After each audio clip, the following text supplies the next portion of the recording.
السلام علیکم ورحمۃ اللہ وبرکاتہ۔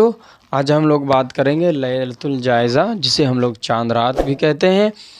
تو ہم لوگ بات کریں گے چاند رات کے بارے میں، لیلۃ الجائزہ کے بارے میں، کہ اس دن ہمیں کیا کرنی چاہیے، یا یوں ہی کاٹ دینی چاہیے رات، یا پھر کچھ عبادتیں بھی ہیں اس رات میں، لہٰذا ہم لوگ آج اسی کے بارے میں بات کریں گے۔ تو چلیے شروع کرتے ہیں آج کے اس سبق کو۔ میں پڑھ کے سنا دیتا ہوں، بات سمجھ میں آ جائے گی۔ یہ دیکھیں، لیلۃ الجائزہ یعنی انعام ملنے والی رات۔ لیلۃ الجائزہ مطلب کیا ہوتا ہے؟ انعام ملنے والی رات۔ لیلہ مطلب رات، لیلۃ ہے نا، جائزہ مینس انعام۔ رمضان المبارک کے اختتام پر عید کے دن سے پہلے والی رات، جسے عرف عام میں چاند رات بھی کہتے ہیں، ہے نا۔ رمضان کورس میں نے سب سے پہلے بتایا تھا کہ رمضان کے استقبال کے بارے میں۔ تو جیسے ہمارے گھر مہمان آتے ہیں تو میزبان کا 3 کام ہوتا ہے: مہمان کا استقبال کرنا، مہمان کا آنے کے بعد اکرام کرنا، اس کے بعد جب مہمان جانے لگے تو اسے اچھے طریقے سے رخصت کرنا۔ رمضان چونکہ ہمارے درمیان آتا ہے تو سب سے پہلے میں نے آپ کو بتایا تھا کہ اس کا استقبال کیسے کریں، جب وہ آ جائے تو ہم اس کا اکرام کیسے کریں، اور اب جب وہ جانے لگے تو اس کو رخصت کیسے کریں۔ تو یہ لیلۃ الجائزہ، چونکہ رمضان چاند دکھ جانے کے بعد رمضان چلا جاتا ہے، مہینہ ختم ہو جاتا ہے، تو اس کا ہم رخصت کیسے کریں، اور یہ ہمارے لیے انعام کی رات ہوتی ہے، ٹھیک ہے، جسے ہم لوگ چاند رات بھی کہتے ہیں۔ اس رات کے بہت فضائل ہیں۔ اس رات کو فضولیات اور گناہوں میں ضائع کرنے کے بجائے اس میں عبادت کرنی چاہیے۔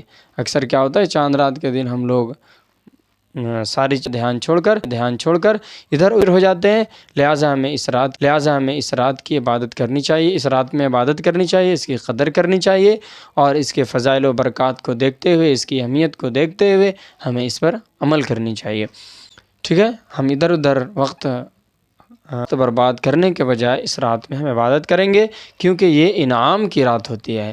اور مزدور سارا دن مزدوری کرے اور یہ وقت چلا جائے تو کیا اسے مزدوری ملے گی؟ نہیں نا۔ تو پھر ہم کیا کریں گے؟ یہ مزدوری والی رات ہے، انعام والی رات ہے، اس لیے ہم اس کی قدر کریں گے، ٹھیک ہے۔ اس میں عبادت کرنی چاہیے۔ اس رات کے اور اس سے اگلی صبح کے بہت فضائل ہیں۔ ان فضائل کو حاصل کرنے کے لیے خاص طور پر گناہوں سے مکمل بچنا چاہیے۔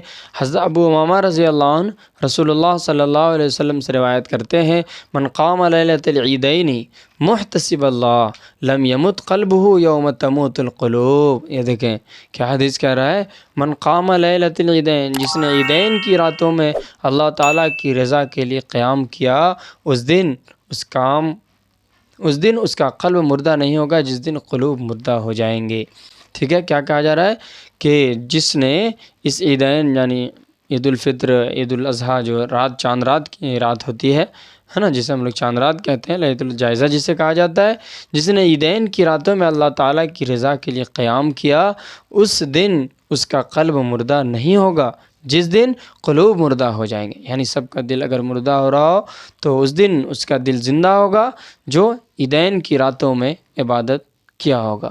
تو لہٰذا اللہ سے ہم دعا کریں گے کہ اللہ پاک ہمیں اس رات میں عبادت کرنے کی فرمائے۔ تو یہ تھا ہمارا آپ کے سامنے جو سبق میں نے پیش کیا، یہ لیلۃ الجائزہ، عید کی رات۔ پھر ملیں گے اگلے سبق میں انشاءاللہ۔ جزاک اللہ خیر الجزا۔ السلام علیکم ورحمۃ اللہ وبرکاتہ۔